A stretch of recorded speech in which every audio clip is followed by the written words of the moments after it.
consegue descobrir e deduzir com base nos seus escribas, na altura, com o apoio dos seus escribas, ele faz já depois de ter perdido a vista. Portanto, é uma pessoa que conseguia memorizar tudo muito bem, etc. Bom, no fundo, é por isso que, depois destes anos todos, são uns aninhos até, é por isso que ainda conseguimos lembrá-lo e usar aquilo que é o seu tratado, é porque de facto foi alguém especial, senão não teria acontecido. Por interessante que seja, este senhor acabou por também ser amigo de Daniel Bernoulli, portanto, onde trabalhou numa série, portanto, são do mesmo tempo, da mesma altura, onde trabalhou numa série de academias. E Euler define a quantidade de movimento de uma partícula de massa, uma partícula de massa qualquer, m, que se move com uma velocidade v, como sendo o produto da massa vezes a velocidade. Portanto, a quantidade de movimento dessa partícula é a massa multiplicada pela velocidade que essa mesma partícula tem. Isto é a primeira teoria da quantidade de movimento. A quantidade de movimento de uma massa líquida, então, vai ser o quê? Se é uma massa líquida, então é a soma de todas as massas, portanto, é a soma das quantidades de movimento das partículas. Portanto, se nós temos quantidade de movimento de uma partícula, somando todas as quantidades de movimento das partículas, nós podemos considerar que temos, neste caso, um movimento de massa líquida, ok? Portanto, numa secção que se escoa por unidade de tempo uma determinada massa, a quantidade de movimento por unidade de tempo, através dessa secção, pode ser conhecido como sendo o fluxo da quantidade de movimento. Então, Euler chama a M, não é? Aquilo que nós vamos agora saber como sendo a quantidade de movimento numa determinada secção. Então, para que se possa considerar a velocidade média, lembram-se que nós já dissemos que, infelizmente, as secções, portanto, na realidade não são tal como as deduções que as fazemos na teoria. A velocidade média, em vez das velocidades pontuais das partículas, então, Boussinesq, tal como aconteceu com Coriolis na energia cinética, Boussinesq calcula ou determina qual é o coeficiente que deve ser introduzido naquilo que é o teorema, a parte do teorema de Euler, ou seja, na quantidade de massa, ok? E ele descobre que a massa, a forma de massa era o peso específico multiplicado pelo caudal vezes a velocidade, ok? Mas, na prática, ele acha que, uma vez que as velocidades que nós estamos a usar são velocidades médias, deveremos usar aquilo que é o coeficiente de Boussinesq. Lembram-se que nós dissemos no princípio da aula que íamos falar em dois coeficientes, um de Coriolis, e esse é o coeficiente que ajusta, vamos chamar assim, corrige aquilo que é a energia cinética pelo facto das velocidades não serem velocidades, portanto, partilhadas de modo a que se fossem todas iguais. Esse mesmo problema acontece quando Euler vai deduzir a sua expressão da quantidade de movimento. E então, Boussinesq acaba por estudar um coeficiente que permite aferir, ajustar aquilo que é portanto, a quantidade de movimento por unidade de tempo, que é afetando a fórmula por este coeficiente de Boussinesq. Okay? Quero chamar a atenção, mais uma vez, nós, na resolução de exercícios, não vamos entrar com o coeficiente de Boussinesq, ou seja, vamos entrar, mas consideramos que o coeficiente de Boussinesq vai ser igual a 1. Okay? Portanto, quantidade de movimento é igual à massa específica do líquido multiplicado pelo caudal que passa numa determinada secção, vezes a velocidade nessa mesma secção. Okay? Portanto, aquilo que, tal como o coeficiente, neste caso, de Coriolis, o de Boussinesq pode-se considerar igual a 1, os nossos problemas, e então a fórmula que é conhecida e foi inventada portanto, por Euler, considera que para um dado volume líquido contido por uma superfície de fronteira S, é nula em cada instante a resultante das seguintes forças. Peso G, ora bem, este peso é no sentido vertical, é de cima para baixo, ok?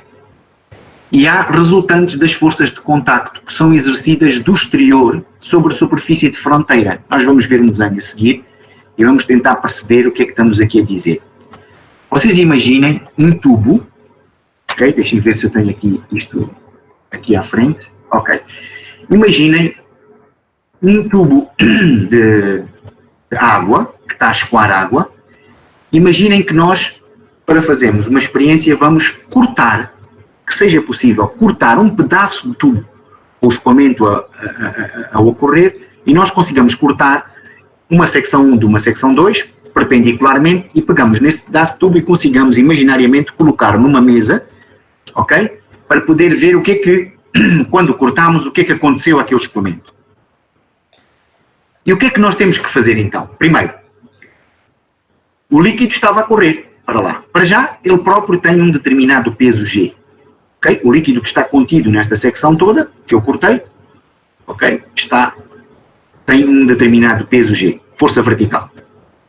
Mas depois, quando eu cortei, o que é que acontece? O líquido vai ter tendência a sair, tanto de um lado como do outro. Então, para não sair, o que é que eu tenho que exercer nestas duas secções? Uma força P1, que é uma força como se eu pusesse a mão para tapar, para a água não sair. No momento do corte, tenho que pôr logo a mão para ela não sair. E o P2, porque se eu estou a analisar a água aqui dentro, tenho que colocar estas duas forças, que são exercidas, para que o líquido se contenha dentro daquele tubo de experiência, que é infinitesimamente pequeno. Não é infinitesimamente, mas é um tubo muito pequeno, não é? De experiência. Estamos a imaginar, estamos no imaginário. Mas depois temos um problema, é que como aqui estava a correr o escoamento, estava a haver água a correr, então o que nós temos que fazer é, espera, eu tenho que colocar nesta secção e naquela secção algo que havia antes e que deixou de haver porque eu cortei este tubo. E o que é que na prática eu cortei? O que é que eu fiz com que deixasse de existir? O M1, que é a quantidade de movimento, portanto, na secção 1, e um M2 neste sentido, que é a quantidade, porque o escoamento anda, portanto, daqui para aqui. Neste caso, se o escoamento está assim, então eu tenho um M2 e tenho um M1. Ok? Então, há aqui uma outra questão que eu devia colocar, que era uma força de atrito. Ok? Uma tensão tangencial que provocava uma força de atrito aqui dentro. Mas que nós vamos desprezar, porque dizemos que, ok, este trecho é tão pequeno que nós não vamos entrar com o atrito que ocorre aqui. Ok? Então, se o líquido estivesse em repouso, se quando eu faço este corte, estou a fazer o corte num tubo em que o líquido está em repouso, o que é que acontece? Eu tenho que exercer P1, tenho que exercer P2, mas M1 e M2 não existem. Ok? Portanto, eles não existem porquê? Porque se a velocidade for zero, está em repouso, eu não tenho quantidade de movimento. Portanto, as forças M1 e M2 anulam-se. É o que diz aqui. Quando o líquido está em repouso, M1 é igual a M2. Quando o escoamento é permanente, cá está, as tais forças de inércia que eu poderia ter aqui no interior também não existem. Estas forças de inércia são nulas. Mas nós praticamente consideramos ou desprezamos aquilo que poderão ser as forças, portanto, de inércia. Então, olhando para este esquema das forças que atuam num tubo de fluxo, qual foi a conclusão a que Euler chegou? É que aqui neste sistema, o somatório de todas as forças deveria de ser igual a zero. Ok? Quando não é igual a zero, quer dizer que existe uma resultante. Ou seja, há uma força que tem que ser de resistência àquilo que é o conjunto de todas as forças que aqui atuam. Bem, isto é a mesma coisa quase que mecânica das construções. Se eu tenho uma viga apoiada em duas extremidades, portanto, viga numa extremidade 1, uma extremidade 2, portanto, as vigas estão na sua extremidade apoiadas, ok? Significa que, bom, se não houver grandes cargas, e se eu quiser dizer que o peso próprio posso desprezar, não há cargas de reação. Mas a partir do momento em que eu ponho conjuntos de cargas a atuar sobre essa viga, incluindo o peso próprio, o que vai acontecer é, para ela ficar estática, tem que haver, naturalmente, forças de reação. Então, as forças de reação correspondem, ou são iguais, às forças, ao somatório, o somatório das forças de reação são iguais ao somatório das forças atuantes. E é isso que define o equilíbrio de qualquer estrutura. Ok? Então, Se isso acontece, não é? Quer dizer que neste sistema que aqui está, não é? Devíamos olhar, e agora o que é que disse Euler? É que o somatório de todo, isto é uma fórmula geral, atenção, por isso é que tem vetores também.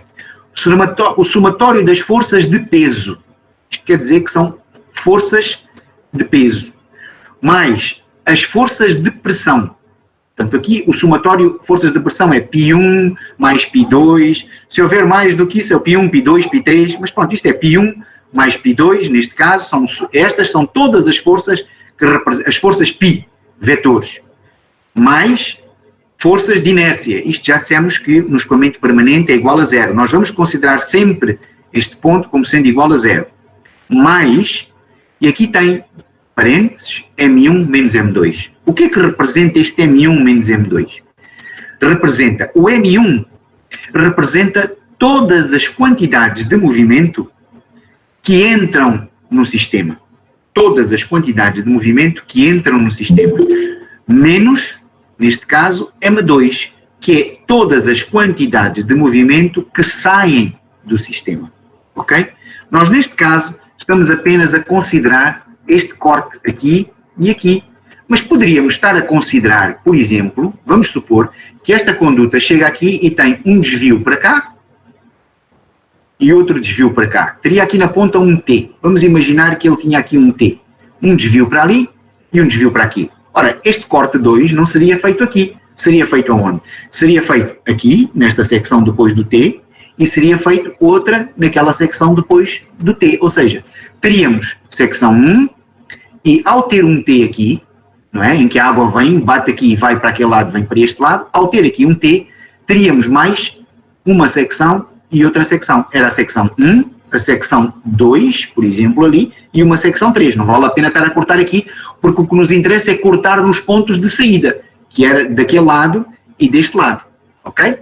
Agora, estamos a ver, portanto, neste caso, estamos a fazer estes cortes, não é? Portanto, não sei se vocês estão a ver no imaginário, um T, portanto, em que a água vai para lá e vem para cá, e nós então não cortaríamos aqui, iríamos cortar exatamente nas secções de saída, aqui e ali. Então, o que é que teríamos? π1, M1, teríamos um π2, porquê para baixo π2? Para baixo porquê? Porque a força que eu teria de fazer para a água não sair, π2 para baixo, perpendicular à secção 2, neste caso, mas o M2, como o escoamento sairia para lá, o M2 vai para cima. Okay? Aqui, o π2 vai para cima, o π3, desculpem. Porquê que o π3 vai para cima? Vai para cima porque é onde eu tenho que pôr a mão para tapar, neste caso, para a água não sair nesta secção, mas o M3 vem para baixo. Porquê? Porque é o sentido do escoamento. Repetindo, entrada, e depois supondo que eu tenho aqui um tubo que vai um para baixo e outro para cima, portanto aqui não tem continuidade, não é? Faz aqui um T, então nós teríamos de cortar a secção 2 ali e uma secção 3 aqui. E estas forças deixavam de sair daqui, teria de haver um π2 perpendicular àquela secção de corte. Porquê? Porque é tal força que eu teria que fazer para a água não sair. Aqui o π3 também é a mesma coisa, é perpendicular, era para cima, ok? E depois temos o M2, que é o sentido do escoamento para lá, e o M3, que é o sentido do escoamento para cá. Então, isto é só para perceber que esta são soma de vetores, ok? Então, vetorialmente, nós teríamos que assumir qual é um sentido positivo e um sentido negativo, e então teríamos de usar esta equação, e aqui diz que é igual a zero. Mas atenção, este zero que aqui está, deveria de ser igual a zero. Se não for zero, se este valor, somamos estes valores todos, e aqui for um número, quer dizer que este número seria a reação, ok?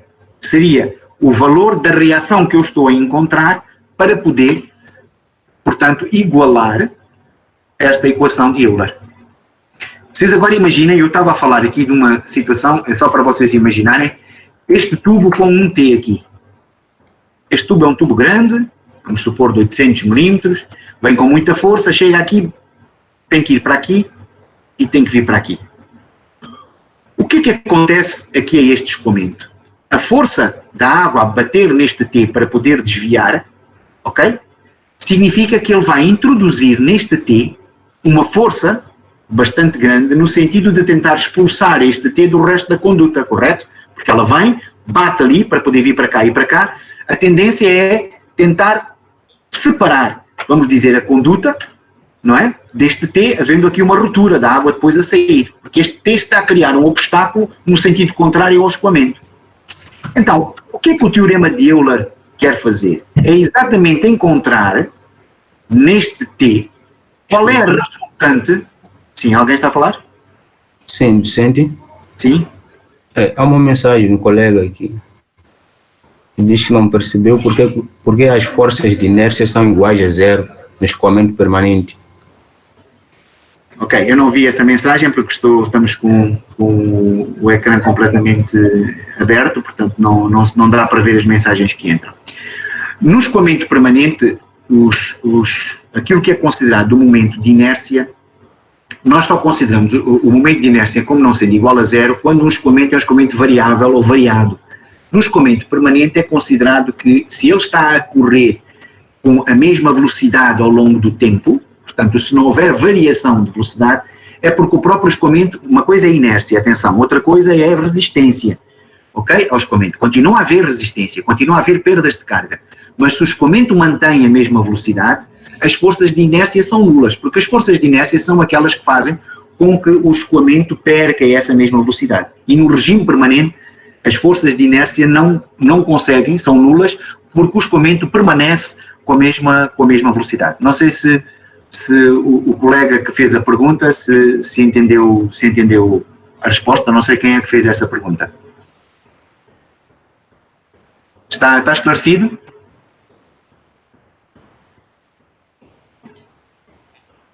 Bom, vou considerar que sim, senão depois pode fazer novamente a pergunta. Vou fazer mais uma vez a pergunta. Está esclarecida esta questão dos momentos de inércia? Sim, o colega respondeu que sim. Okay. Eu por acaso não estou a ver essa. Bom, porque se calhar quando eu estou com o ecrã partilhado, vocês conseguem ver a correspondência do colega? Sim, ele disse. Entendeu? Pronto, ok. Eu não vejo as mensagens dele, não sei porquê. Mas acho que o docente deve entrar aí onde vem chat, em cima. Acho que só se fizer isso poderá visualizar as mensagens. Ah, é? Onde tem chat? Chat. Sim, mas... ok, eu estou efetivamente a ver. Ok, eu estou a partilhar com todos. Ok, mas eu não sei se eu consigo ver este chat se eu estiver a projetar todo o ecrã inteiro. Desconfio que não consigo ver, eu só conseguiria ver o chat. Não sei se, estando o ecrã assim como eu estou, se eu consigo ver o chat. Mas ok, se houver alguma mensagem, então, agradeço que me vão informando e eu vou... Ou entram em voz, que eu preferia, em vez de escrever, porque como eu escrever não estou a conseguir a ver, eu preferia que me vissem, que entrem em voz. Por exemplo, agora como eu estou a mostrar não aparece o chat, né? Então teria de vir para aqui para poder ver o que é que o chat diz. Ok. Tudo bem. Vamos então continuar com esta apresentação. Pelos vistos todos perceberam.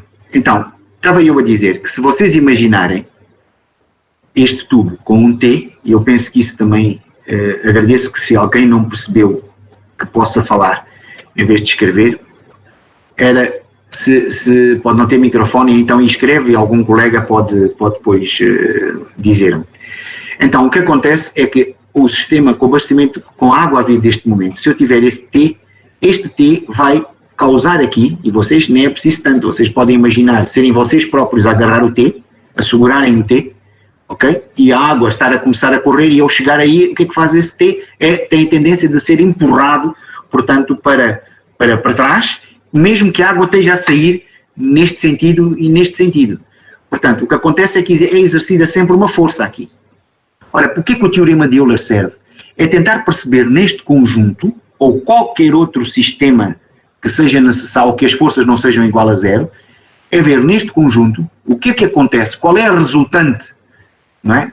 que nós temos, de modo a que, por exemplo, em vez de ser o T agarrado ou com rosca ou aparafusado, ser o T a suportar com o tubo, entre o tubo e o T, a suportar essas forças, então o que é que se costuma fazer, e vocês já devem ter visto, é colocar por baixo do T um maciço de betão, ok? Não é numa condutazinha pequenina, estamos a falar em condutas grandes de abastecimento de água. Quem vai ali junto da portagem vê numa série de sítios, uma série de maciços onde tem umas abraçadeiras a agarrar o próprio tubo. Então o que é que acontece? É dimensionarmos um maciço, com base nas forças que nós agora vamos calcular, e esse maciço é dimensionado, vamos ter uma força, vamos dimensionar esse maciço de betão, de maneira que ele consiga agarrar, haver uma cinta que transfira para o maciço de betão, para que tanto o tubo como depois o próprio T seja agarrado a este maciço de betão, de modo a que o esforço não seja absorvido apenas na junta, mas que seja transmitido para o solo. Esse esforço que nós vamos agora calcular aqui, seja transmitido para o solo e é como se fossem vocês a agarrar, em vez de serem vocês a agarrar o T para estar ali na ponta, é puxar o T, encostar o T, portanto, no maciço que está no chão, que está em baixo, de betão, e fazer com que umas abraçadeiras agarrem esse maciço e a conduta para que esse esforço seja absorvido por esse mesmo maciço e não seja transmitido ao T ou à própria conduta. Portanto, a conduta não está preparada para estar a sofrer esses esforços muito grandes, nem o T, ela faz-se a ligação e depois então transmite-se esse esforço através do maciço e com cintas próprias, portanto, a estes T's. Nós quando começamos a dar as aulas práticas, depois vocês vão tentar perceber melhor o que é que isto acontece. Ok? Então, agora temos o Pi1, temos o Pi2, voltamos a este exemplo, temos o M1, temos o M2, então o que é o Pi? O Pi não é mais do que uma força F, ok? Que corresponde à pressão que eu tenho que exercer, não é? Multiplicado pela área. A pressão é newtons por metro quadrado. Se eu multiplicar pela área da secção, por esta área da secção, portanto vai ficar só em newtons. Então, a força que eu tenho que exercer aqui vai depender da pressão a que a conduta também está sujeita, que o líquido está sujeito na conduta. Por exemplo, eu tenho aqui um pisómetro no ponto 1, vamos supor que vamos pôr um pisómetro no ponto 1 e este pisómetro sobe até 12 metros. Então, se sobe até 12 metros, quer dizer que o H, eu tenho este H é P sobre gama. Então, eu posso saber qual é a pressão que eu tenho aqui. Okay? Se eu sei qual é a pressão, porque eu tenho o H, se eu sei qual é a pressão multiplicada pela área vai-me dar o Pi1.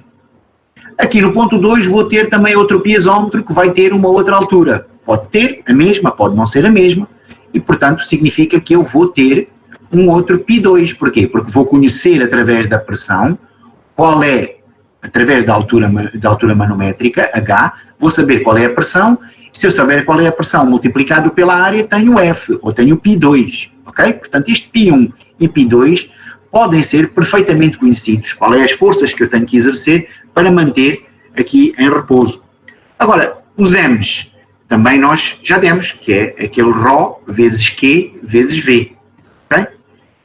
Como é que então é calculada cada uma destas forças? Eu já expliquei. Pi1 vai ser a pressão 1 vezes, neste caso, a área 1, e o Pi2 vai ser, está errado, ok? Quero aqui dizer, portanto, aqui vai ser o Pi2, neste caso, vezes a área 2, ok? Portanto,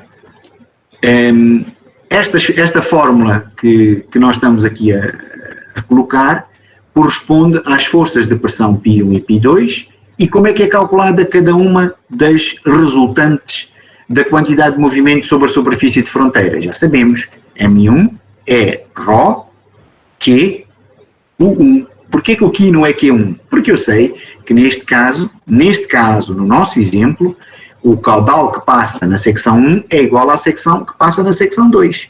Mas atenção, se eu tiver, volto aqui um pouco atrás, se eu tiver aqui o tal T, ok? Vamos supor que tenho aqui o tal T, o caudal que passa aqui, tem um caudal que passa no 2, não é igual ao caudal que passa no... O caudal 1 não é igual ao caudal que passa em 2 e em 3.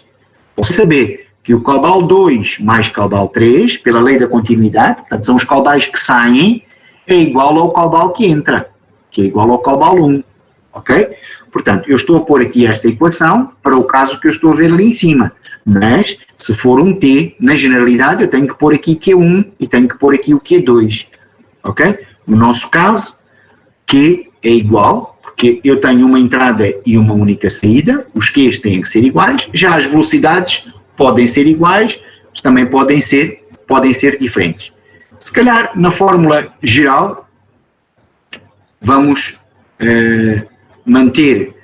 vamos colocar, portanto, aqui o Q1, só para poder dizer que esta é uma fórmula geral, e vamos poder pôr aqui o Q2, também para dizer que é uma fórmula geral, porque esta fórmula pode ser colocada, vamos dizer assim, de uma maneira em que pode não ser só para o sistema que nós temos. A aula 2 é uma aula que não é muito grande, é uma aula mais parada, mas vamos só fazer um exemplo para poder saber como é que se calcula, neste caso, esta questão da quantidade de movimento. Era bom, se vocês por acaso quisessem acompanhar este exemplo, se tivessem uma calculadora, um lápis e um papel, se quiserem eu posso aguardar um bocadinho para vocês fazerem isso, e iam tentar resolver comigo, porque são 2 passos, são 2 ou 3 slides, isto é muito simples, mas era só para tentar ver, não olharem só para aqui, e tentar ver se vocês conseguem compreender. Vale a pena esperar um bocadinho para vocês reunirem essa informação, posso esperar um bocadinho e depois voltamos outra vez aqui, ou vocês já estão preparados para continuar? Eu vou fazer um pequeno compasso de espera de 1 minuto, até vocês reunirem essa informação e depois continuamos, ok?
Usar litros por segundo em fórmulas, temos que transformar essas portanto, unidades de modo a que a gente consiga trabalhar nas mesmas unidades métricas da própria equação. Portanto, a área em metros quadrados, o caudal em metros cúbicos por segundo, as velocidades em metros por segundo. Okay? Se já temos o caudal e temos a área, podemos então calcular as velocidades. A velocidade 1 seria 0,32 metros por segundo e a velocidade 2 seria então 1,53 metros por segundo. Okay? Penso que vocês isso já calcularam, até aqui já deviam ter conseguido determinar.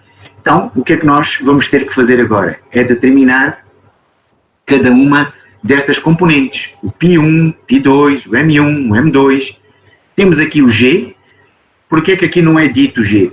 Porque neste caso consideramos que estas duas secções estão bastante perto umas das outras e o peso, podemos dizer assim, o peso do líquido pode ser desprezado, ok? Portanto, podemos não considerar este peso e também nós estamos a considerar a resultante no sentido horizontal, neste caso. Portanto, senão já sabemos que se tivermos a resultante no sentido vertical é sempre igual a G, a menos G, ok? A resultante, se a força que atua é G, a força resultante tem que ser menos G, obviamente, né?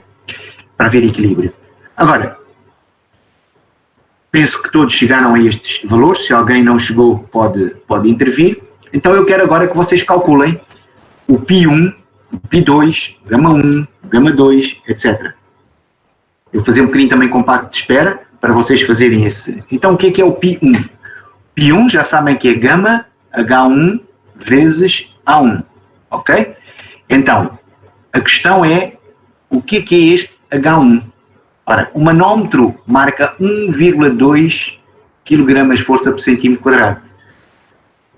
Quando temos quilogramas forças para transformar isto em metros, porque este H representa metros de coluna d'água, então esta pressão transformada em metros corresponde a 12 metros de coluna d'água, multiplicado por 10 praticamente. Portanto, fica o H1 corresponde a 12 metros de coluna d'água. Ok? Então, o π1 é o gama da água a 20 graus, que são cerca de 9.800 newtons por metro cúbico. Ok? Repito, 9.800 newtons por metro cúbico. O H é 12 e o A1 é 9,5 vezes 10 menos 3. Ok? Vamos fazer o mesmo. Este é para o π1, vamos fazer o mesmo para o π2 e depois o M1 e o M2, já sabemos que é ρ vezes Q vezes V, já temos o ρ é 1000 kg por metro cúbico, ok? O Q, o caudal é dado e o V são as velocidades que vocês calcularam. Então eu vou fazer um pequeno compasso de espera, eu quero que vocês calculem o π1, o π2, o M1 e o M2.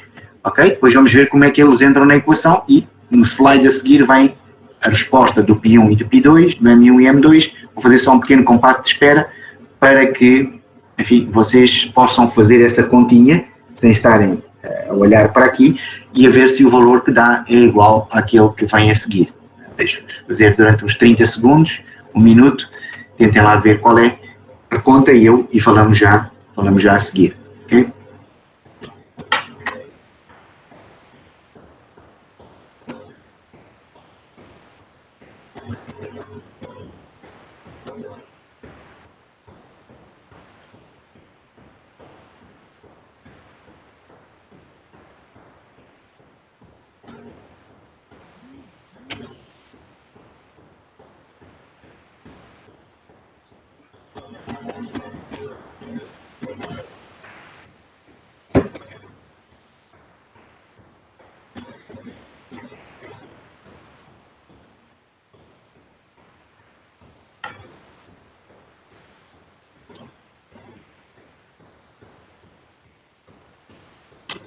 Estou a ver que não há ninguém a entrar na aula, portanto, queria só confirmar.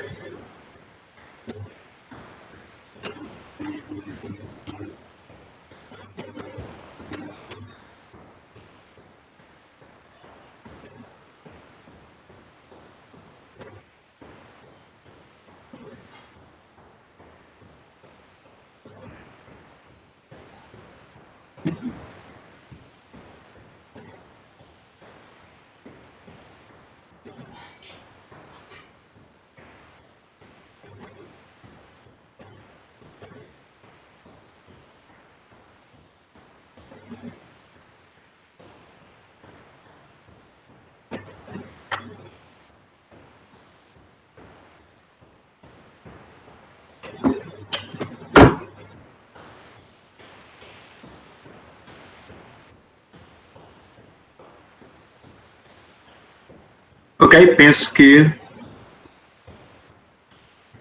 em princípio já todos devem ter tentado fazer, portanto o π2 é gama H2 vezes A2, mas nós não temos manómetro na secção 2. Mas podemos conhecer este H2. Eu vou voltar atrás. Portanto, Se olharmos aqui, temos um manómetro aqui, mas não temos um manómetro aqui. Atenção, que aqui também não são 12 metros em relação ao que está aqui. Ok? Então, peço só para vocês ouvirem a minha explicação. Se tiverem a fazer aí algum cálculo, interrompam para tentar perceber o que é que eu estou a dizer. Se eu puser um piezómetro aqui, ele vai-me subir 12 metros de coluna d'água, certo? Ora, estes 12 metros de coluna d'água, eu tenho que, para conhecer a energia total, eu tenho que fazer 12 metros mais o 1 ao quadrado sobre 2G. Então eu vou ter a energia em 1. Depois o que faço? Igualo a energia em 1 à energia em 2. Ok? Aí sim, as energias são iguais. Ok? Mas os πs não são, nem sequer as alturas. 1 é 12 mais o 1 ao quadrado sobre 2G. Aqui, em princípio, ok? A altura, o H, ou o P sobre gama, deve ser inferior. Eu já expliquei isso logo no princípio da aula. Porquê que deve ser inferior? Porque se a energia, como a energia é toda igual, e aqui nesta secção a velocidade tem que ser maior para passar o mesmo caudal que passa aqui, então o U ao quadrado sobre 2G aqui é maior e significa que esta pressão vai ter que reduzir um pouco. Ok? Claro que quando a diferença das secções não é muito grande, é pouca a diferença, mas existe e é preciso saber calcular. E eu vou mostrar que isso tem alguma importância. Temos que saber fazer isso. Vou repetir. Não podemos dizer que aqui é 12 metros e ali também. Ou seja, se aqui é 12 metros, numa secção de 110, ok? Aqui, se a secção varia, logo o P sobre gama também varia. Se for menor, este P sobre gama vai ter tendência a reduzir, se estiver na mesma linha horizontal. Se for maior, a tendência é o P sobre gama aumentar. Porquê? Porque a energia cinética reduz. Então, o que é que nós podemos igualar? Podemos igualar as energias na secção 1 e as energias na secção 2. E a partir do momento em que temos as energias, já podemos calcular o P sobre gama na secção 2 a partir da energia da secção 1. É isso que nós estamos a fazer aqui. Ok? Não temos manómetro na secção 2, mas pode-se conhecer H2 a partir da equação de Bernoulli. Ok? Se passarmos o plano de referência pelo eixo Z1 igual a Z0, o que é que vai acontecer?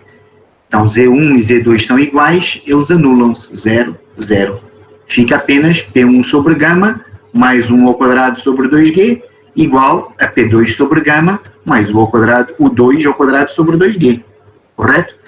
Se temos o 1 ao quadrado, se já temos o 1, então o 1 ao quadrado pode ser calculado. Se já temos o 2, então o 2 ao quadrado também já podemos calcular.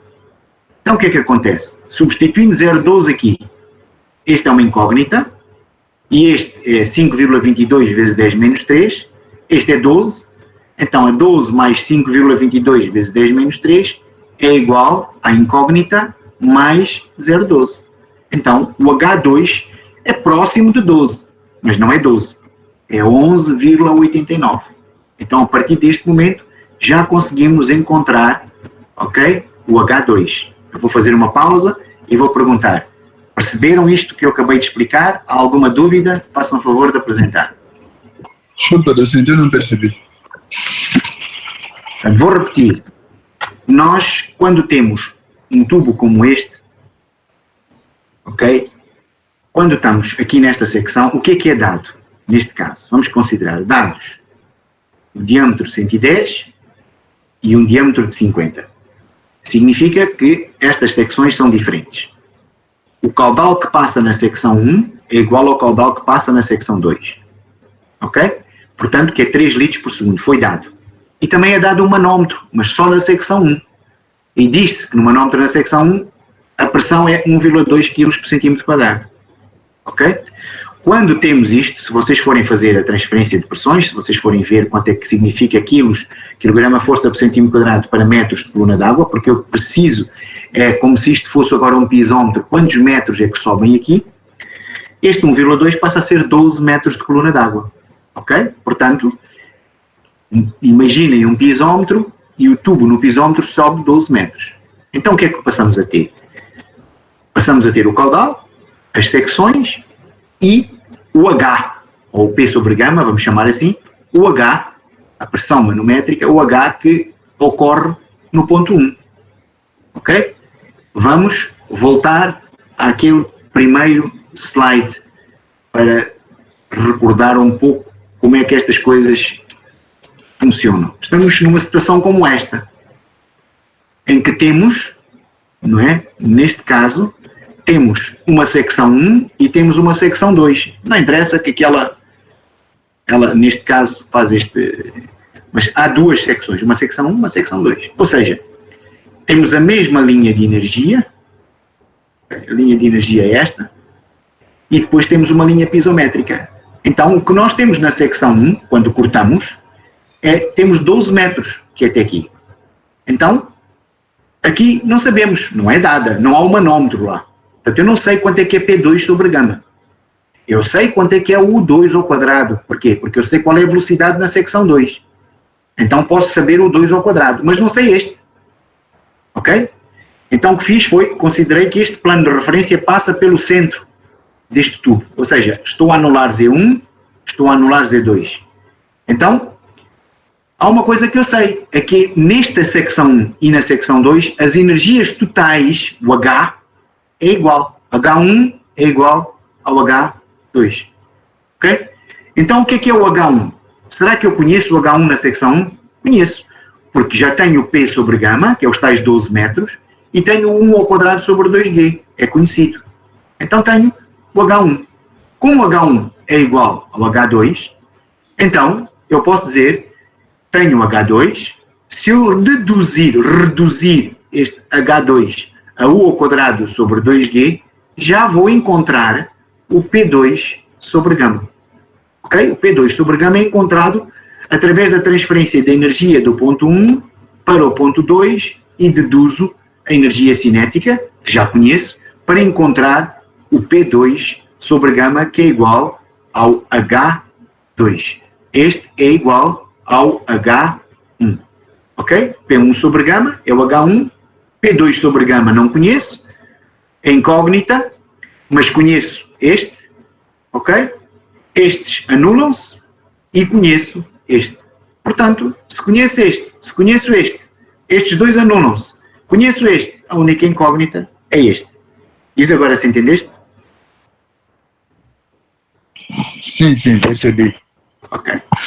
Portanto, o que quer dizer é que se nós formos agora para o slide onde nós estávamos, temos esta secção, cá está uma secção 2, uma secção 1, vamos fingir que este aqui que sobe, este que sobe, uma linha horizontal lá em cima, que é a energia, e estamos a transferir energia de um lado para o outro. Foi o que fizemos aqui. Vamos ver, aquela equação, que era a equação que estava lá atrás, é esta. Não é? Se passarmos para o plano de referência Z1 igual a Z2, significa que dá para cortar este com este, porque este plano é horizontal. Já temos 1 ao quadrado, já temos o 2 ao quadrado, então o H2 é retirado. Exatamente esta é a única incógnita, é conhecida através, portanto, desta diferença e dá 11,89.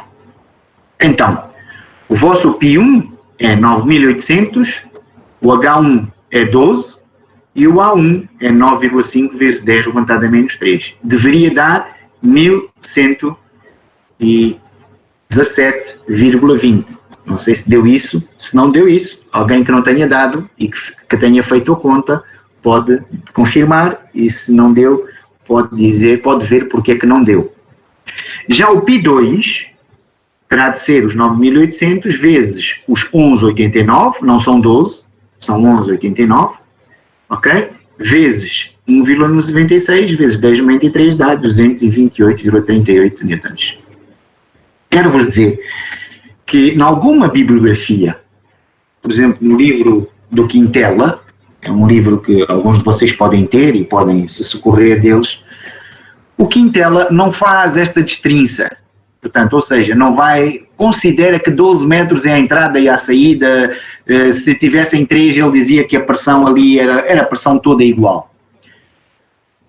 Porquê? Porque eles dizem que a variação é muito pequena. 11,89 é quase 12. Bom, mas essa coisa do quase, se a gente começa a dizer, a simplificar, depois podemos ter algumas surpresas. Quer dizer, pode ser pequenino, Mas a gente deve considerar o facto de serem valores pequenos, bastante pequenos algumas vezes, não significa que a gente não tenha que calcular as coisas da forma como deve ser.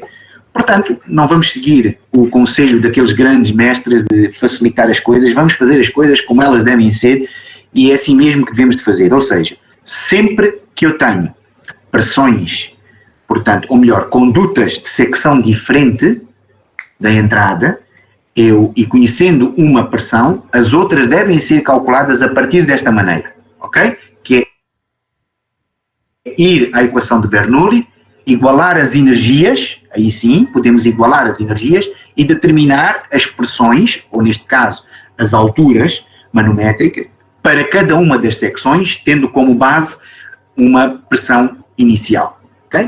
Alguma dúvida em relação aos PIs? Agora faltam os M's, mas tem alguma dúvida em relação aos PIs? Como é que foram calculados? Queiram apresentar?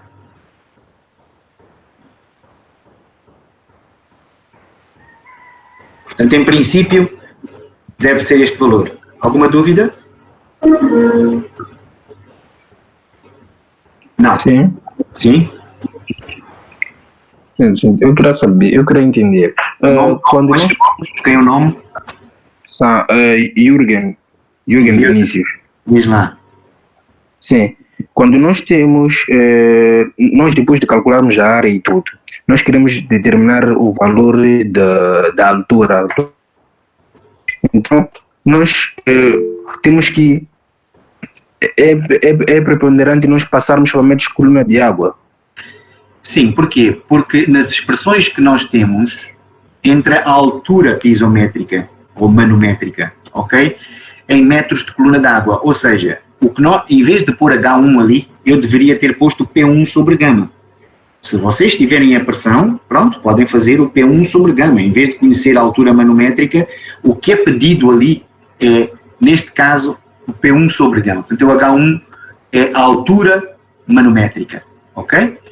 Então, o P1, reparem lá, se substituírem aqui neste H1, se substituírem por P1 sobre gama, por este valor que está aqui, reparem, o gama corta com aquele gama e fica o quê? Fica a pressão. A pressão vezes a área é uma força. Portanto, eu estou a pôr H1, mas vocês podem dizer que o P1 vai ser P1 vezes a área. Se em vez de dar, se tem aqui em metros de coluna d'água, vocês em vez de substituírem por metros de coluna d'água, ok?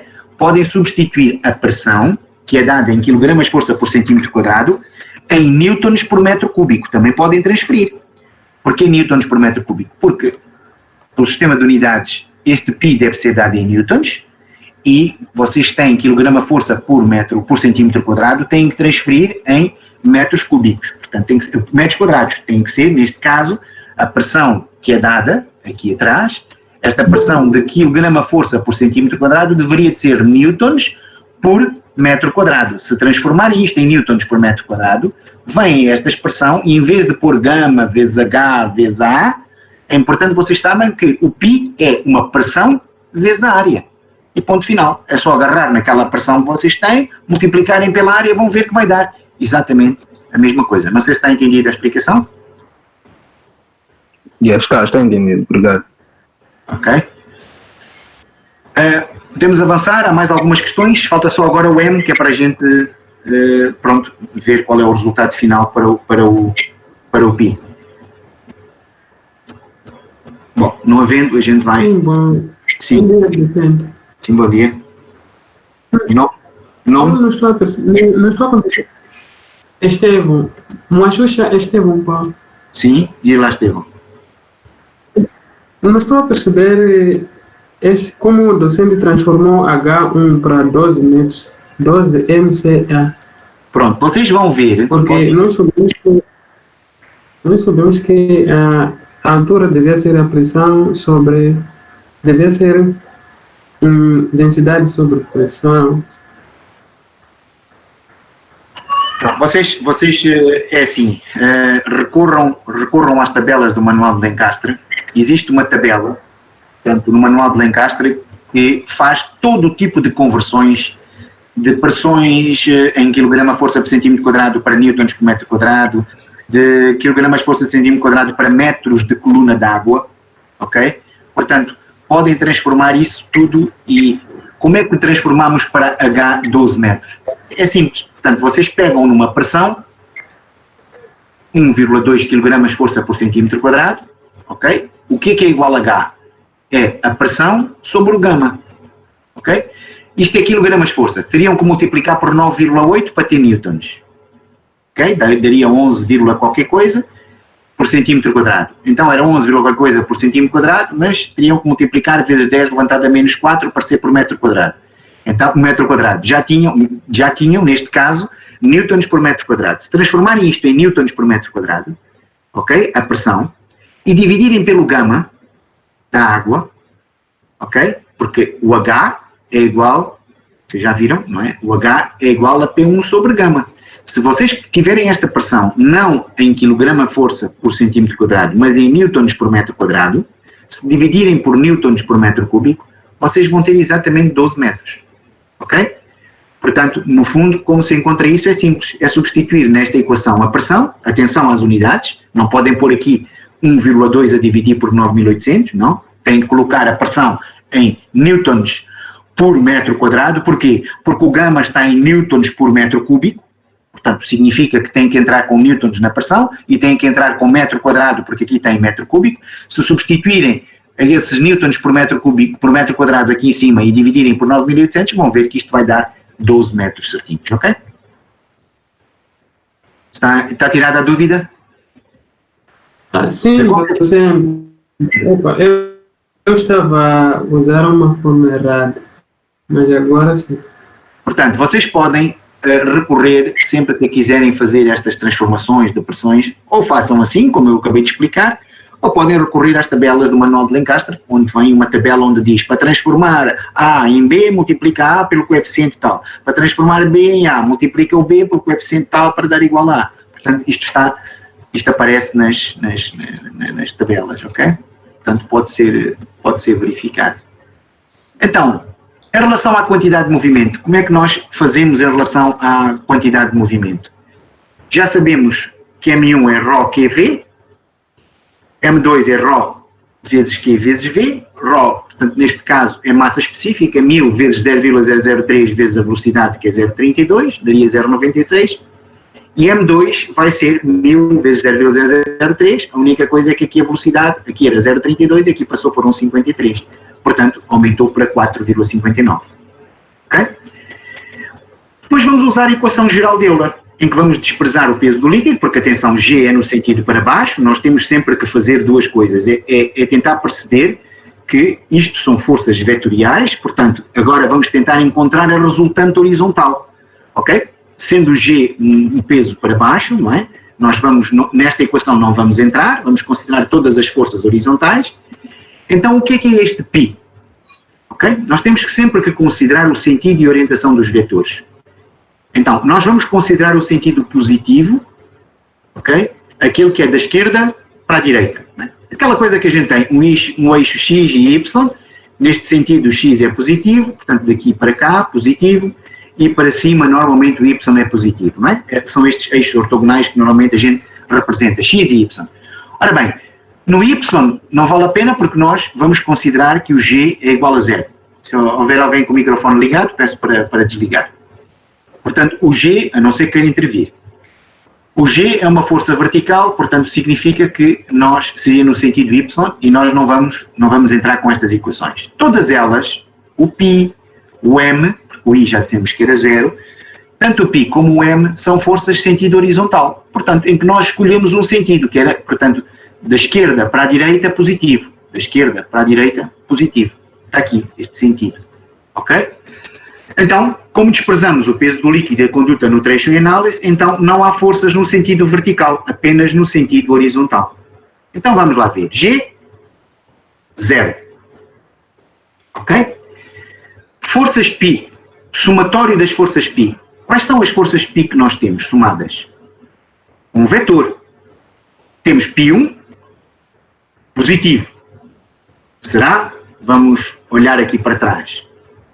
π1 é da esquerda para a direita. É positivo. Okay? π2 é negativo. Então, quando somamos dois vetores, chama a atenção, π1 positivo, é um vetor positivo neste caso, menos, por que é que eu ponho menos? Porque é mais o vetor π2, mas o vetor π2 tem uma força contrária, é negativa em relação ao sentido escolhido, arbitrado. Então será π1 menos π2, ok? Penso que perceberam isto. Então é π1, que é mais 1117,20, menos o π2. Porquê? Porque eu estou a somar vetores. E como o vetor é contrário, tem um sentido contrário ao sentido arbitrado, que é este positivo, então o π1 é positivo, o π2 é negativo. Ok? Pronto, esquecemos o i e depois vem mais, e depois vem mais o quê? Vem mais aqui uma expressão. O que é que representa o M1? Na fórmula geral, vocês podem escrever ou tomar nota que o M1 representa a quantidade de movimento que entra. Ok? Neste caso só temos um tubo onde a água está a entrar. E por isso só temos um M1. No nosso caso, só temos um M1. Se eu tivesse um outro tubo aqui embaixo, que depois fazia a ligação a este, e só tivesse uma saída e tivesse duas entradas para ver uma saída, eu teria duas entradas, um M1 e um suposto M3. Ok? Seriam duas entradas. Então vamos lá interpretar o que é que diz a fórmula. Eu repito, esta fórmula o que diz é M1, que é todas as quantidades de movimento que entram, menos M2, que são todas as quantidades de movimento que saem. Ok? Lembram-se daquele T? Naquele T, se eu tinha duas saídas, eu tinha que considerar que o M2 e o M3 seria menos M2 menos M3. Ok? Porquê? Porque são duas quantidades de movimento que saem. Depois vamos ver o sentido, se é negativo, se é positivo, isso é outra história. O conceito é, M1 é a quantidade de movimento que entra, somatório de todas as quantidades de movimento que entram. M2 é o somatório de todas as quantidades de movimento que saem. E isto deveria de ser igual a zero, se não for igual a zero, será igual a uma resultante que anula as forças de ação e que nós teremos que dimensionar esse maciço para essa resultante. Correto? Então voltamos outra vez aqui. Deixamos os π's, que já sabemos, mais, abrimos um parênteses, M1. M1 é a quantidade de movimento que entra. M1 tem o mesmo sentido que o sentido que nós arbitramos como sendo positivo. Então, vamos chegar aqui e vamos dizer 0,96. Ok? Depois, aqui temos menos M2. M2 é a quantidade de movimento que sai. Ok? Então, vamos ver qual é a quantidade de movimento que sai. M2. Então, se M2 sai, tem o mesmo sentido. Ok? Se tem o mesmo sentido, peço desculpa, há aqui um erro, vocês vão corrigir. Eu queria pôr aqui, porque eu tinha posto o desenho inicial que eu queria dar como exemplo, não era este. Ok? Era outro, portanto este valor aqui muda, peço que vocês ajudem a calcular, porque o exemplo que eu tinha escrito, isto aqui já foi no fim, era o exemplo que eu tinha posto aqui, era outro, mas depois acabei por não corrigir isto. Eu vou repetir, 0,96, este aqui está amarelo porque nós vamos ter que corrigir, ok? Então, 0,96 é positivo, menos o que sai, mas o que sai, se olharmos para aqui, é M2, tem o mesmo sentido que o sentido que nós consideramos como positivo, que era este. Então, ele é positivo, só que aqui tem o menos. O que entra, menos o que sai. Ok? Então, significa que este valor que nós estamos a ter aqui não é efetivamente esse. Se vocês quiserem calcular e me dizerem, será uma prova em como vocês têm à vossa frente, portanto, o vosso livro e a vossa máquina de calcular, que provavelmente devem estar a fingir que sim, nós temos, pode ir falando, nós vamos calculando, mas de facto não tem. Alguém consegue ter este valor correto? Sim, para mim foi dar menos 3,63. Não, repete lá, deve estar errado, não é? Não, dá 885,19. Muito bem, dá 880. Sim, sim. Faça favor de falar que eu vou falar. Docente? Sim, sim, estamos a ouvir, pode falar. Estamos a ouvir, pode falar. Quem é que está a falar?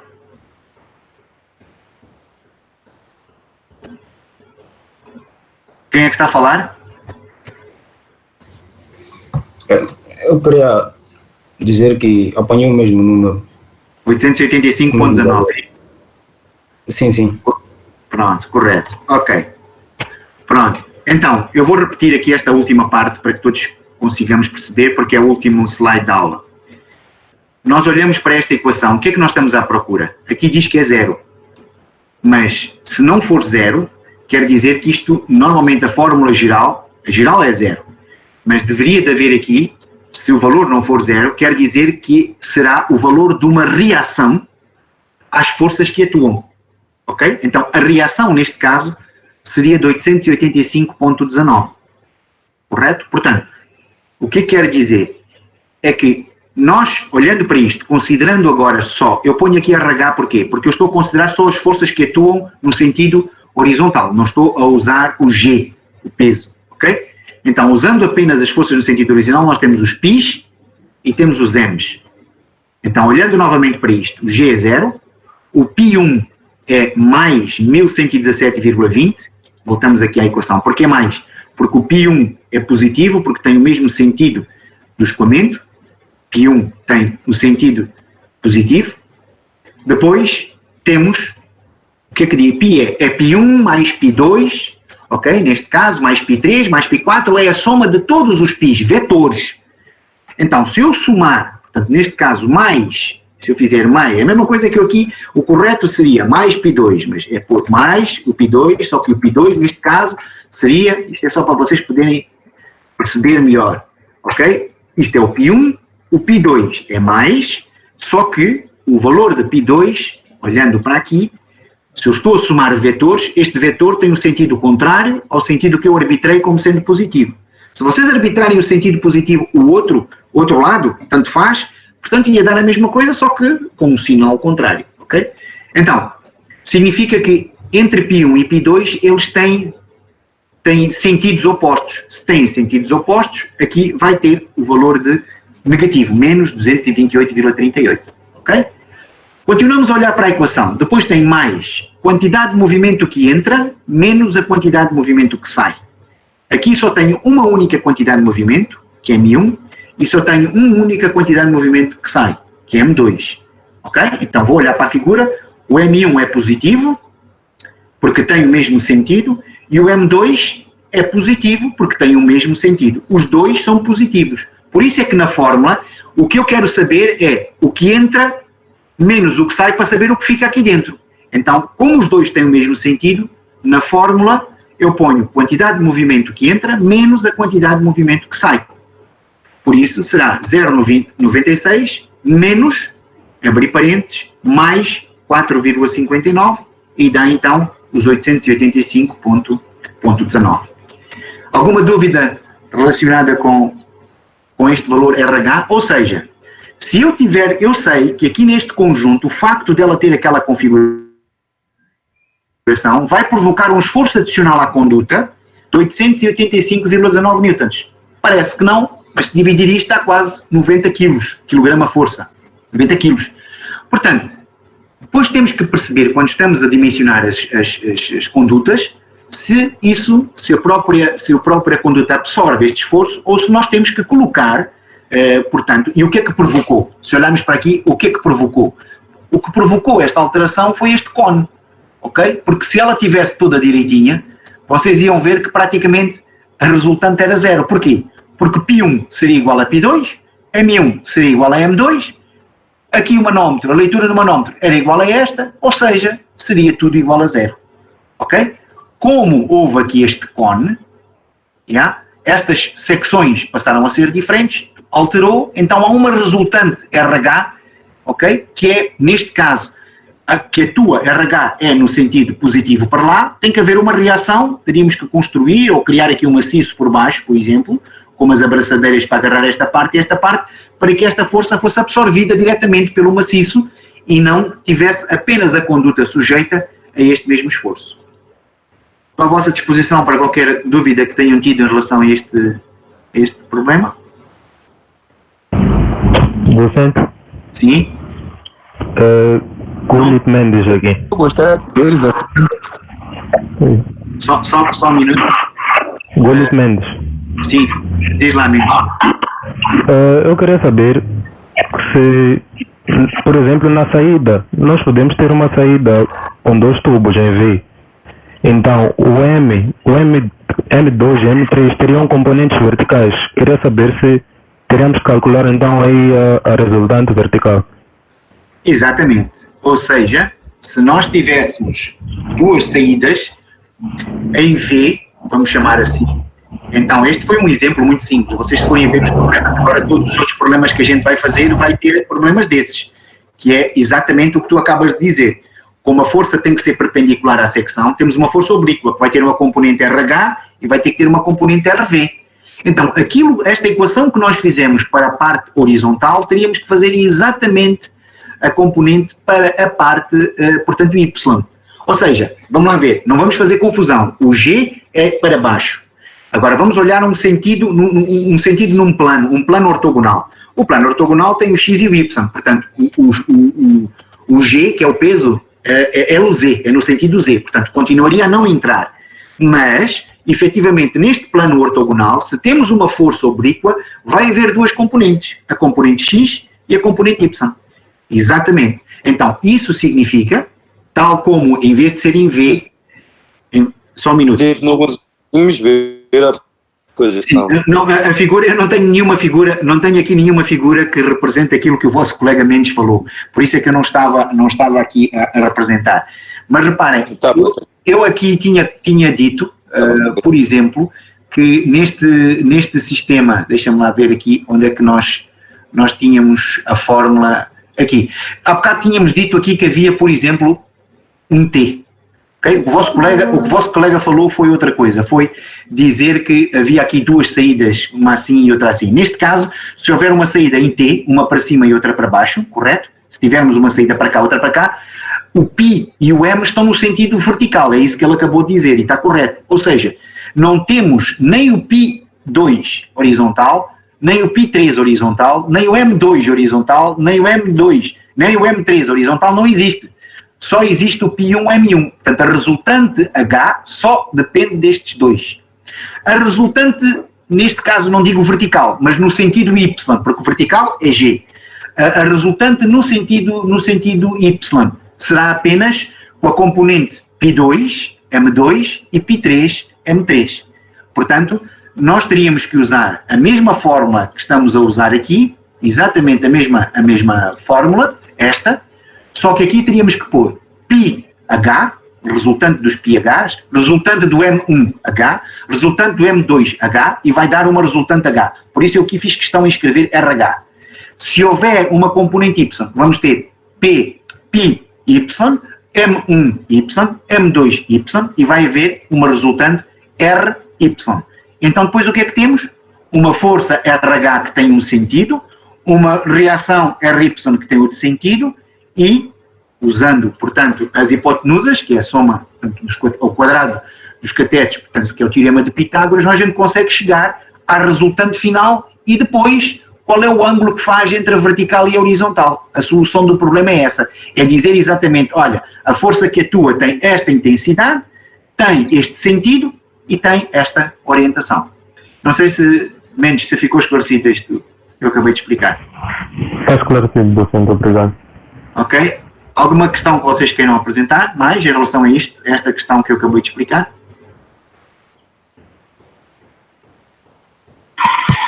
Desculpa, docente, eu só gostaria de não é a forma de neste caso. É quando você estava a apontar, eu não... Desculpa, não se está a conseguir ouvir a tua comunicação, não sei se sou eu, mas não consigo perceber o que tu dizes, nem ouvi o teu nome. Não sei se é o problema da internet. Pode repetir? Sou Timóteo, Luiz Mucu. Ok, Timóteo, diz lá então, agora percebi qual é a dúvida. Sim, eu só quero ver quais são os pontos em que o maciço de Betão vai, neste caso, abraçar, uma vez que docente, quando, neste caso, indicou, não consegui ver. Então, eu só quero ver agora, só para docente indicar, neste caso, na conduta, só para ver quais são os pontos em que vai abraçar neste caso, abraçar. Ou seja, nós o que podemos ter, depende muito, se tu tens esta situação, agora tu tens um RH, o que é que nós devemos fazer? Nós sabemos que, como é que é feito este cone? Este cone é feito, é um acessório que é vendido à parte e que é agarrado, atarrachado aqui à secção e aqui, quando a conduta é muito grande, não é feita por rosca, é feita com uma flange que tem uns parafusos que a parafusam, ok? Ou seja, no fundo, o problema dessa reação é provocada por esta situação, é provocada por este acessório. O que é que a gente tem que fazer? Colocar aqui na parte de baixo, que depois vamos ter que aprender a dimensionar, aliás, essa estrutura já não é hidráulica, aqui na parte de baixo há de haver um maciço, que fica por baixo desta conduta e fica por baixo desta, ok? É um maciço, e esse maciço vai receber, o que é que se põe? Põe aqui uma cinta metálica, uma abraçadeira, uma cinta metálica, tanto nesta parte como nesta, ou seja, ela vai agarrar a tubagem aqui e a tubagem depois, de modo a que o esforço provocado esse RH, ok, seja absorvido, portanto, não seja o cone que vai estar sujeito a essa pressão nos parafusos, não, ele seja absorvido, este esforço acaba por ser absorvido como?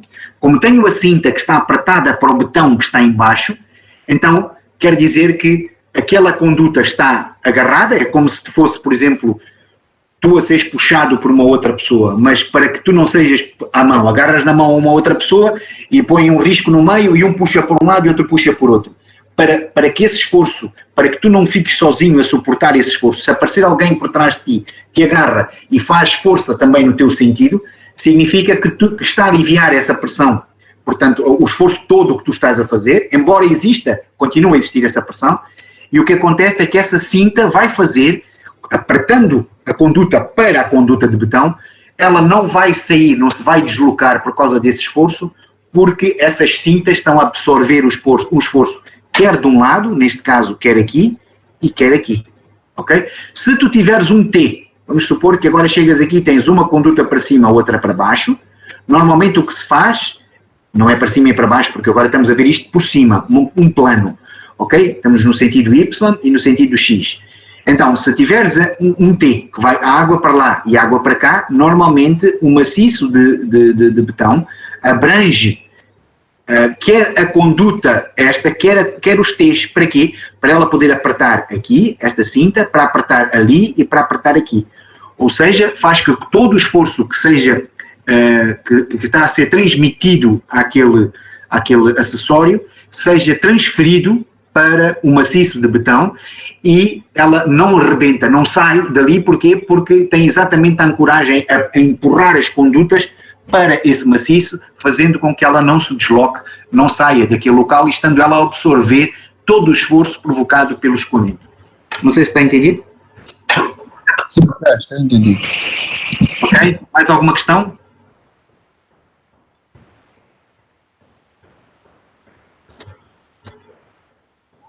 Ok? Penso que não. Pronto, nós terminamos então esta aula, já praticamente mesmo na hora correta, são 9h40, só para recordar que na próxima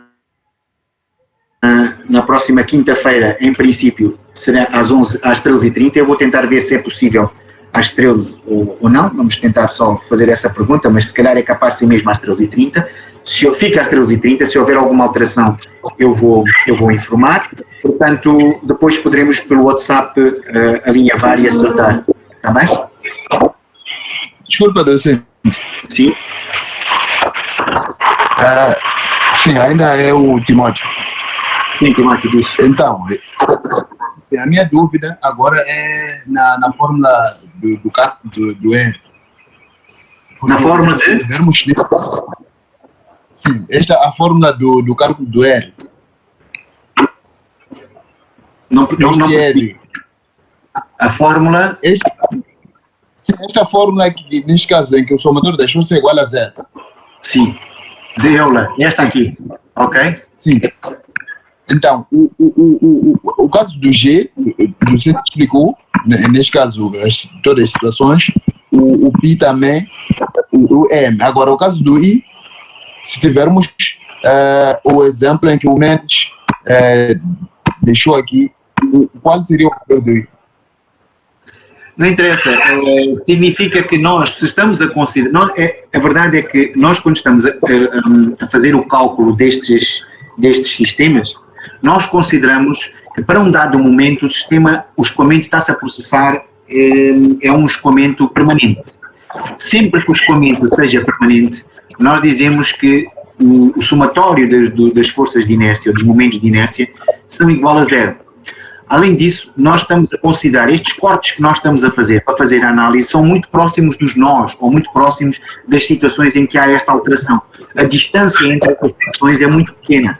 Por isso é que desprezamos o peso, não é? Porque o peso entre duas secções, se as secções estão muito próximas uma da outra, o peso pode ser desprezado, e as forças, neste caso de inércia, também acabam por ser desprezadas porque consideramos que entre estas duas secções, além de serem secções muito próximas, também temos a situação em que o sistema é permanente e, portanto, sendo permanente com uma velocidade constante, sem haver alteração, nós consideramos que os momentos de inércia são nulos.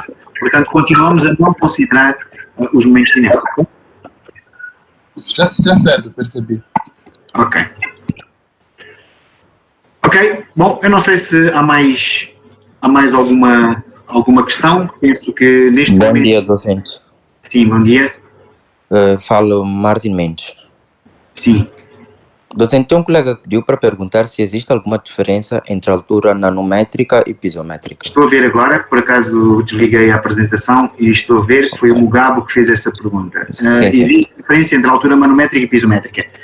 Claro que existe, vocês viram na apresentação que, portanto, deixem-me ver, janela carenteira. Portanto, vocês viram que esta expressão que tínhamos aqui logo no princípio, eu mostrei este... Ok, confirmem que estão a ver, não é? Estão a ver projetado? Sim. Portanto, a diferença é esta. A diferença é que só não há diferença entre a linha pisométrica da linha de energia quando não há energia cinética.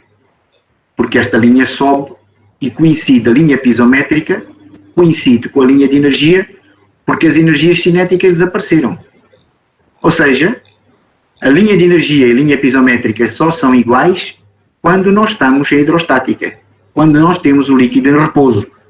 Caso contrário, a linha pisométrica é aquela que liga os pontos de pressão em vários pontos, não é?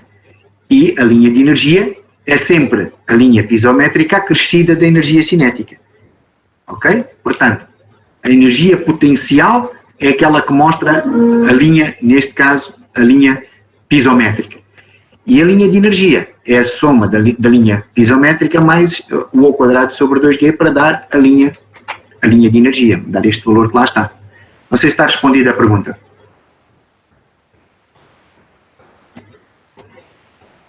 Vou parar a apresentação.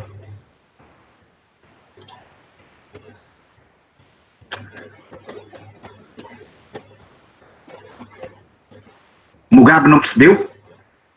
Pode repetir, escrever outra vez que se percebeu ou não? Não. Bom, vou tentar repetir outra vez, agora sem apresentar a figura. O que é a linha de energia? A linha de energia é uma linha pisométrica mais a energia cinética, mais o ao quadrado sobre 2G.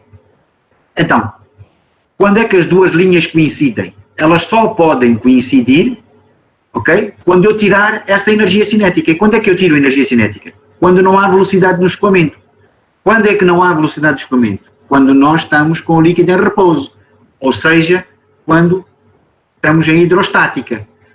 Okay? Se estamos a hidrostática, então não há a velocidade, não há U ao quadrado sobre 2G, então a linha pisométrica sobe e coincide, a linha pisométrica coincide com a linha de energia. Então, a diferença é esta, é que a linha pisométrica, portanto, ou a altura manométrica e pisométrica, ok, pronto, falei em linhas de energia. Então, a pergunta concreta é, existe diferença entre a altura manométrica e a altura manométrica, percebi, desculpa, a altura manométrica e a pisométrica? Não. A altura pisométrica corresponde à altura manométrica. A pisométrica, dizemos manométrica porque ela está dentro, se está dentro de um pisómetro, é pisométrica. A altura manométrica é aquela altura que é lida através da pressão no manómetro. Portanto, qualquer uma destas duas é igual. Peço desculpa que eu não entendi a pergunta, penso que agora já está claro. Correto? Já está claro? Mugabe? Pronto, agora sim. Há mais alguma questão que queiram ter? Não. Sim? Sim, docente. Eu gostaria que mostrasse aquele esquema ali. Eu tenho uma pequena dúvida. Qual esquema? Aquela figura que resolvemos.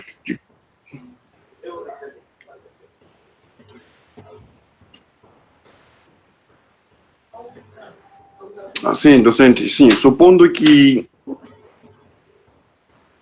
Sim? É esta? Que nem temos uma derivação tipo T. Eu quero saber se íamos considerar aquele G.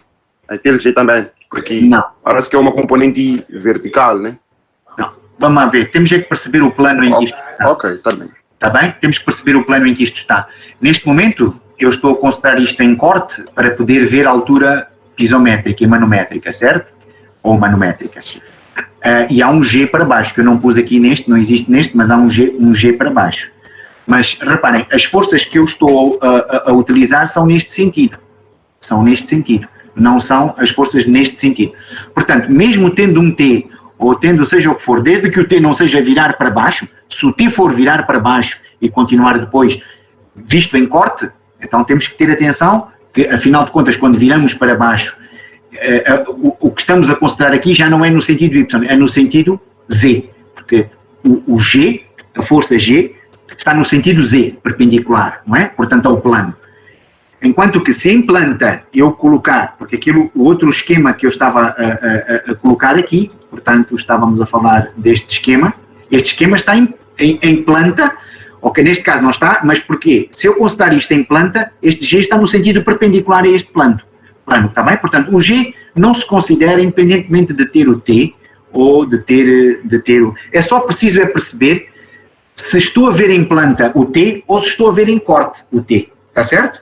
Se estou a ver em corte, se eu estiver a ver um corte, o T em corte, então o G e os π2 e o m2 estão no mesmo sentido ou estão no mesmo plano que o G, se estou a ver o T em corte. Mas se estiver a ver o T por cima, em planta, olhando de cima para baixo, tenho uma conduta, depois tenho um T, então eu estou a ver num plano ortogonal entre x e y. Está entendido? Sim, você está entendido.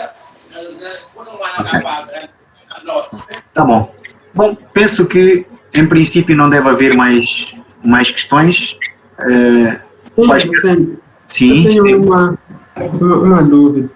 Para o exemplo que o docente deu agora, que nós resolvemos aqui, o docente considerou a Z1 igual a 0 e Z2 igual a 0. Mas, se nós ver aí nos apontamentos, tem uma parte naquela figura que acaba de tirar do docente agora. Se Z1 é igual a 0, nós estamos a ver que Z2 tem uma pequena variação. Tem uma pequena... Me refiro da figura que acaba de tirar agora do docente. Vamos ver então do que estás a falar.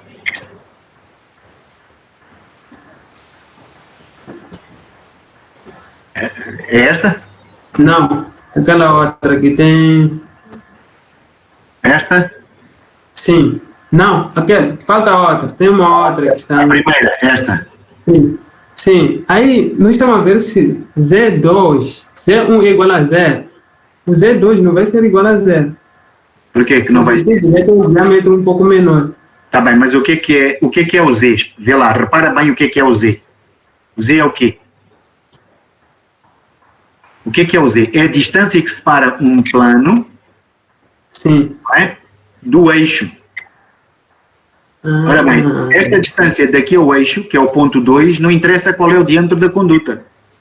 A linha de referência Z1 e Z2 é até o eixo desta conduta. Portanto, o eixo, quer seja o diâmetro menor ou maior, é o mesmo, não tem alteração. Por isso é que Z2 e Z1 é igual a 0, está bem? Sim. Ok. Mais alguma questão?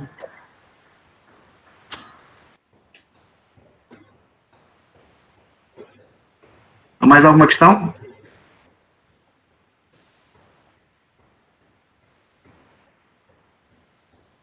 Penso que não. Sim, portanto, pronto, vamos então terminar. Muito obrigado a todos. Qualquer questão, qualquer dúvida que têm que ter, podem apresentar depois, pelas várias vias que nós conhecemos. Então, continuação de boas aulas e até eventualmente ou quinta-feira ou até sexta-feira a próxima aula, está certo? Deus, bom dia.